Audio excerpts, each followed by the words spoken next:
Noyabrın 21-də Heydər Əliyev Fondunun vitse-prezidenti Leyla Əliyeva və Arzu Əliyeva Astarada Azərbaycanın milli qəhrəmanı Pəncəli Teymurovun ailəsini ziyarət ediblər. Görüş zamanı aprel döyüşlərində şəhid olmuş Pəncəli Teymurovun xatirəsi ehtiramla yad edilib. Onun vətən uğrunda xidmətləri, hərbçi kimi yüksək peşəkarlıq, şücaət və mərdlik göstərməsi barədə danışılıb. Daha sonra Leyla Əliyeva və Arzu Əliyeva şəhidin xatirəsinin əbədiləşdirilməsi məqsədi ilə yaradılan ev muzeyinə baxış keçiriblər.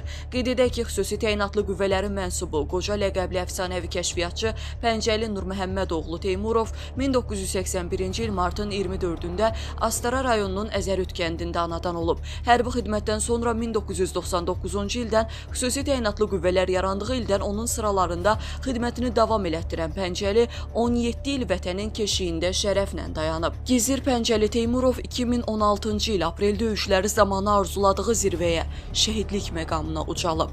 Nümunəvi xidməti ilə sağlığında bir çox medallara və mükafatlara layiq görülən Pəncəli Teymurov ölümündən sonra 2016-cı ildə Vətən uğrunda medalı ilə təltif olunub. Müzəffər Ali Baş Komandan Prezident İlham Əliyevin 2025-ci il noyabrın 7-sində imzaladığı sərəncamla Pəncəli Teymurova Azərbaycanın milli qəhrəmanı adı verilib.